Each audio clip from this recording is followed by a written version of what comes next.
Bismillahirrahmanirrahim. Assalamualaikum warahmatullahi wabarakatuh. Alhamdulillah.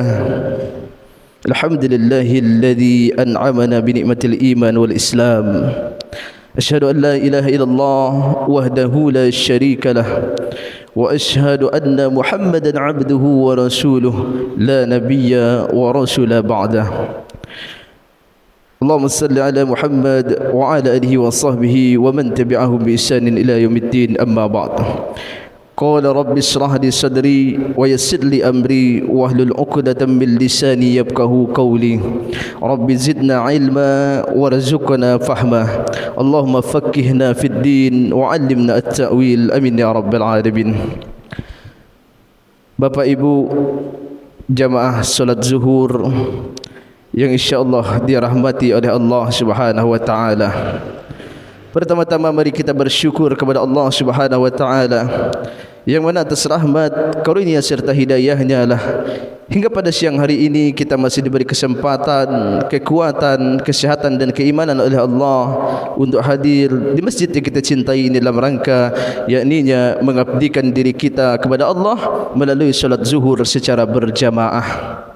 Ketahuilah jemaah sekalian, sudah sepatutnya kita ini yang mengaku umat muslim bersyukur kepada Allah Subhanahu wa taala. Senantiasa setiap harinya kita bersyukur kepada Allah Subhanahu wa taala. Sangat banyak nikmat yang diberikan oleh Allah kepada kita. Mulai dari nikmat yang terkecil, yakni nikmat sehat dan nikmat kesempatan, hingga nikmat yang terbesar, yakni nikmat iman dan nikmat Islam.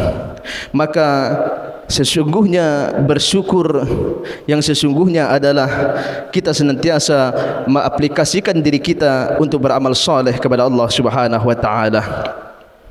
Dan tak lupa pula salawat serta salam tetap tercurahkan kepada junjungan kita yakni Nabi Muhammad sallallahu alaihi wasallam. Allahumma shalli ala sayyidina Muhammad wa ala ali sayyidina Muhammad.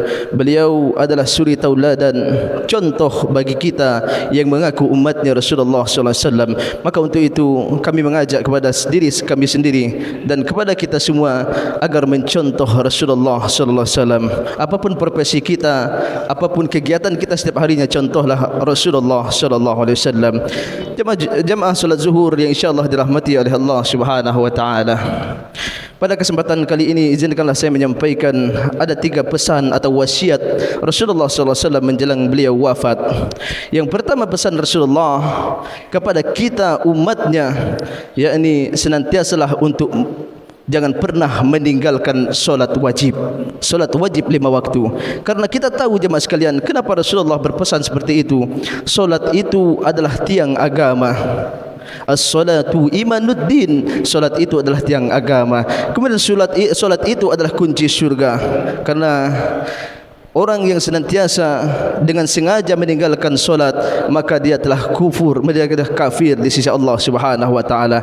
Maka untuk itu Rasulullah berpesan sangat menegaskan kepada kita semua, sesibuk apapun, sesakit apapun, secapek apapun, seletih apapun, jangan pernah kita tinggalkan solat.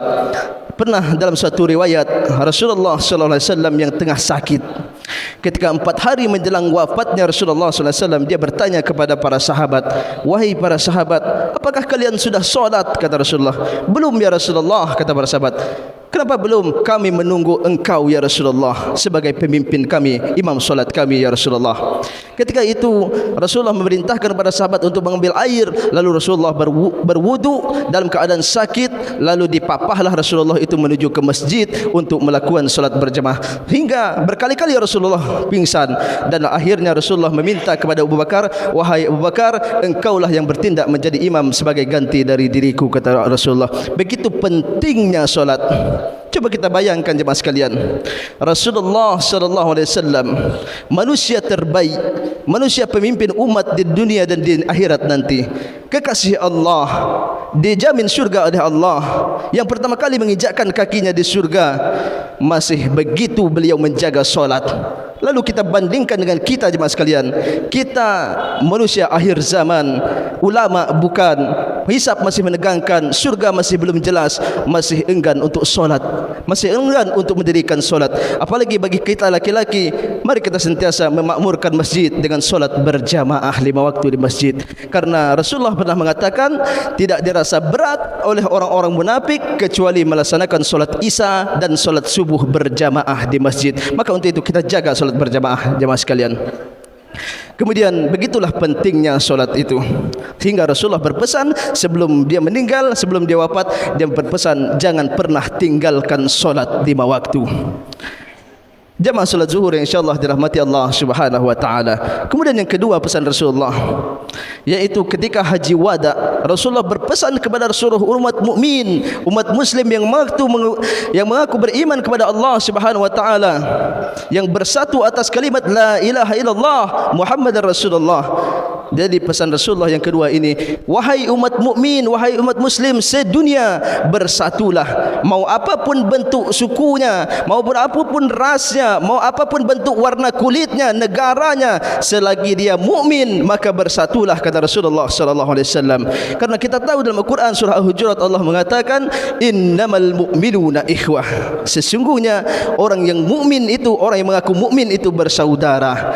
Maka lihatlah jemaah sekalian, apalagi sekarang kita sudah memasuki tahun politik, tahun yang sangat membuat kita panas dengan postingan di Facebook, di media sosial dan lain sebagainya. Maka kita yang mengaku mukmin sejati jangan pernah terpancing, jangan pernah terpecah belah hanya gara-gara beda pilihan. Jangan pernah kita merusak hubungan silaturahim kita antara sesama muslim karena beda pilihan 1, 2, 3 dan sebagainya.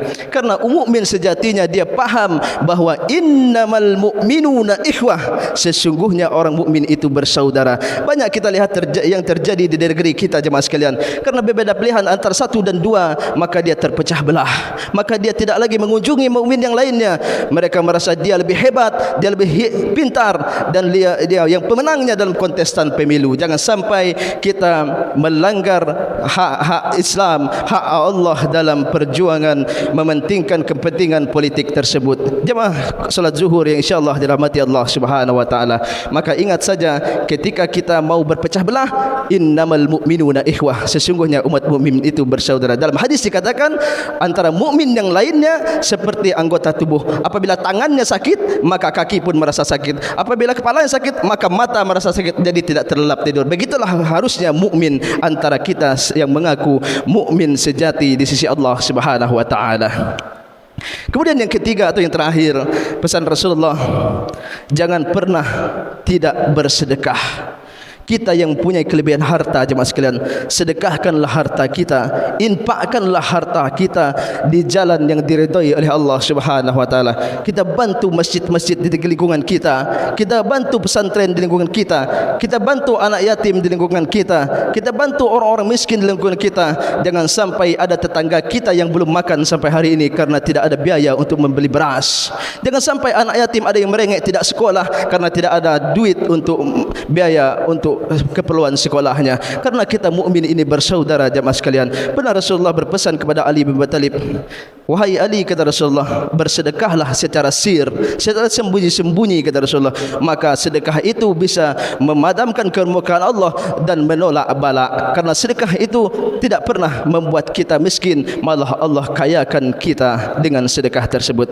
Jemaah salat zuhur yang insyaallah yang dirahmati Allah Subhanahu wa taala. Demikianlah itu 3 pesan Rasulullah. Yang pertama, jangan pernah tinggalkan solat. Yang kedua, bersatulah kita yang mengaku mukmin sejati di sisi Allah Subhanahu wa taala. Kemudian yang ketiga, jangan pernah tinggalkan sedekah. Kalau bisa kita rutin sedekah setiap subuhnya, bisa jadi amal sedekah yang kita rutinkan setiap subuhnya itu yang menjadi amal terbaik di sisi Allah Subhanahu wa taala, yang mengantarkan kita menuju ke surganya Allah Subhanahu wa taala. Demikian yang dapat saya sampaikan, mudah-mudahan bermanfaat bagi saya sendiri dan umumnya bagi kita semua. Amin ya rabbal alamin. Banyak maaf. Wabillahi taufiq wal hidayah. Wassalamualaikum warahmatullahi wabarakatuh.